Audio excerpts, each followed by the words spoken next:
ইব্রাহিম খলিলুল্লাহ যতদিন বেঁচে থাকবো বিনা টাকার তোমার গোলাম হইয়া গেলাম। নারায়ে তাকবীর।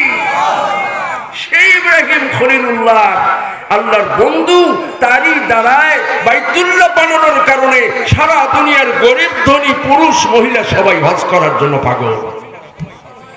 5 লাখ 7 লাখ টাকা দিয়ে হজে যায়, একবার যায় ওডি আবার কয়া থুই এসে আরবার যেন আসে। ঠিক না বেঠিক? আল্লাহর খলিল, আল্লাহর নামের পাগল। এই জন্য দিলের ভিতরে সবকিছু বাইর করিয়া দিয়ে আল্লাহর নাম যারা ঢুকাইতে পারবে, আল্লাহ 7 ব্যক্তির জন্য কবরের আযাব, কবরের মাটি, কাফনের কাফন স্পর্শ করবে না। একজন হলো মুয়াজ্জিন, আর একজন হলো জাকিরিন, আর একজন হলো কোরআনের হাফেজ। আমার আল্লাহ বলে ওয়াল্লাযীনা জাহাদু ফীনা লানাহদিয়ান্নাহুম সুবুলানা।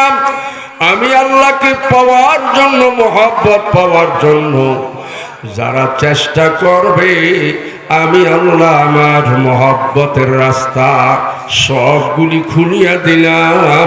আমার বান্দা আমার কাছে আসার সব রাস্তা তার সামনে আলোকিত করে দিলাম। আল্লাহু আকবার, আল্লাহু আকবার।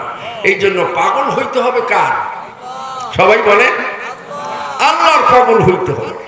এখন মানুষ তো খালি আরেকজনের বদনাম, আরেকজনের বদনাম। এই আঙ্গুল দিয়ে একটা বদনাম করলেন একজন মানুষের, আর 4টা আঙ্গুল কয় 4বার তোর হিসাব কর। কয়বার? 4বার নিজের হিসাব করো, তারপরে আরেকজনের হিসাব করো। আমার আল্লাহ বলে কুল ইয়া ইবাদিয়াল্লাযীনা আসরাফু আলা আনফুসিহিম লা তাকনাতু মির রাহমাতিল্লাহ ইন্নাল্লাহা ইয়াগফিরু যুনুবা জামিআ ইন্নাহু হুয়াল গফুরুর রহিম। এ বান্দা বান্দিরা, আসমান জমিন বরাবর যদি তোমার গুনাহ হয়ে থাকে, আটলান্টিক মহাসাগর 7টা সাগরের পানি পরিমাণ তোমার যদি গুনাহ হইয়া থাকে, খাঁটি ভাবে যদি তওবা করতে পারো, আমি আল্লাহ তোমার তামাম জীবনের গুনাহ মাফ করিয়া দেব।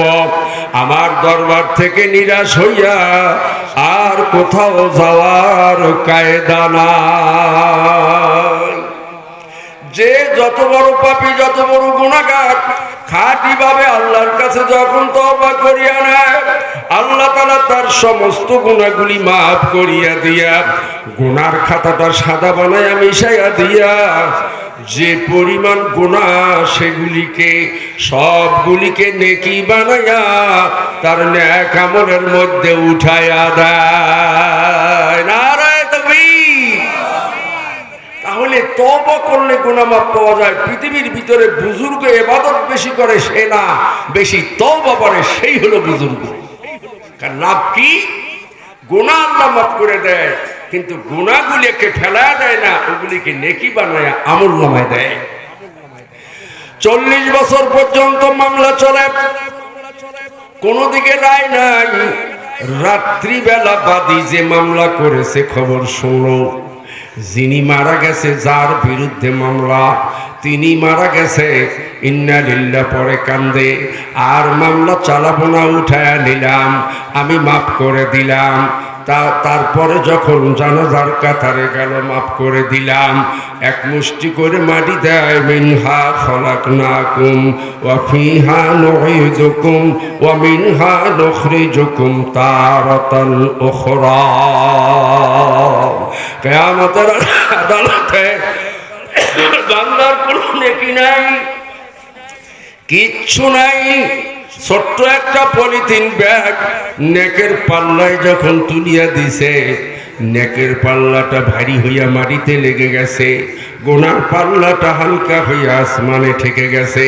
কিয়ামতের ময়দানে মানুষ মিথ্যা ভুলিয়া যাবে, কয় আল্লাহ এত বড় নেক কাম আমি করতে পারি নাই, কাটটা আমাকে দিলেন। কয় না না, তোমার যার বিরুদ্ধে মামলা করেছো, প্রথমে তুমি মারা গেছে শুনিয়া মাফ করিয়া দিয়াছ, জানাজার কাতারে মাফ করিয়া দিলা, চোখের পানি ফেলো আর এক মুষ্টি করে মাটি দাও। আমি ফেরেশতাকে বলছিলাম, যা তাড়াতাড়ি ফেরেশতা আমার বান্দা আমার বান্দাকে মাফ করিয়া দেওয়ার কারণে আমি খুশি হইয়া গেলাম। হাতের মাটির মুষ্টিটা পলিথিন ব্যাগে উঠায়া আর সে আজিমের অফিসে রাখিয়া দাও।